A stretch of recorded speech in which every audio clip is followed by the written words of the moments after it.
सद्गुरु महाराज की जय। आइए आगे सुनाती हूँ।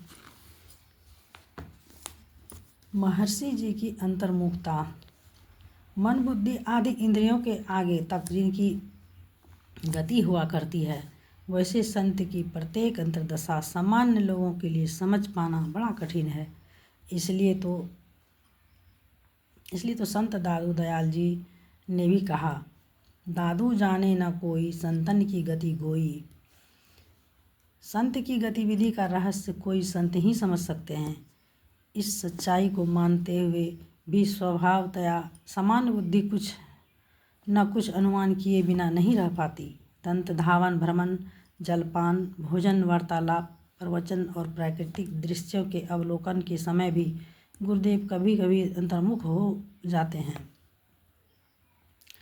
तब आंखें बंद हो जाती हैं। बैठे हुए रहने पर धड़ गले के साथ आगे की ओर झुककर जांघ पर टिक जाता है या दाईं ओर झुककर बाँह अथवा तकिए पर ठहर जाता है। ऐसी स्थिति में आपको गोद में उठाता हूँ तो प्रत्येक अंग बिल्कुल ढीला ढाला मालूम पड़ता है। समूचा शरीर निष्प्राण सा लगता है। ऐसी अंतर्मुखता तो दो तरह की देखी जाती है। एक में आंखें तो बंद हो जाती है पर सांस, नाड़ी और हृदय की गति होती रहती है। इस अंतर्मुखता से जगाने के लिए आपके चरण या बाँह सहलाकर सचेत रहा जाए हुजूर आदि कहना पड़ता है। अंतर की ओर विशेष खिंचाव रहने पर जगाने पर जग तो जाते हैं परंतु पुनः तुरंत अंतर्मुख हो जाते हैं। एक बार सत्संग प्रसाल में सवेरे आप अंतर्मुख अवस्था में व्हील चेयर में बैठे हुए थे और पूज्य श्री रामलगन बाबा टहला रहे थे। सत्संग हॉल में रात में बरयात्री ठहरे हुए थे। उनके साथ बैंड पार्टी भी थी। हम लोगों के कहने पर ढोल ढाल बजाना शुरू किया। लगभग आधे घंटे तक जोर जोर से बजाते रहे, पर इस अवधि में थोड़ी देर के लिए भी गुरुदेव की अंतर्मुखता न टूटी। इस अंतर्मुखता से आप कभी कभी कुछ बोलते हुए बहिर्मुख होते हैं। विशेष गहरी अंतर्मुखता से जब आपकी चेतना बाह्य संसार की ओर लौटती है तब कुछ देर तक आप पूरे होश में नहीं आ पाते।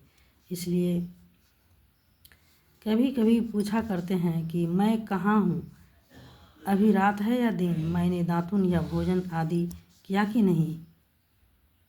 यद्यपि ये सब आप किए हुए भी होते हैं तो भी पूछते हैं। ऐसी अंतर्मुखता में रहते हुए भी आप बगल में बातचीत कर रहे लोगों की बात या ग्रंथ पाठ आप सुन लेते हैं। इसके भी कई उदाहरण देखे गए हैं। आपकी इस अंतर्मुखता के स्वरूप के बारे में ठीक निश्चित रूप से कुछ बता पाना संभव नहीं जान पड़ता। एक दिन आप टहला कर लाए गए, उस समय आप अंतर्मुख थे। आपको बिछावन पर ले जाना था। मैंने आपसे कहा कि हुजूर कमरे के अंदर चला जाए। आप सचेत होते हुए बोले, मैं तो अंदर ही हूँ और अब और अंदर कहाँ ले जाओगे। आज के लिए बस इतना ही। आगे फिर कल सुनाऊंगी। श्री सद्गुरु महाराज की जय।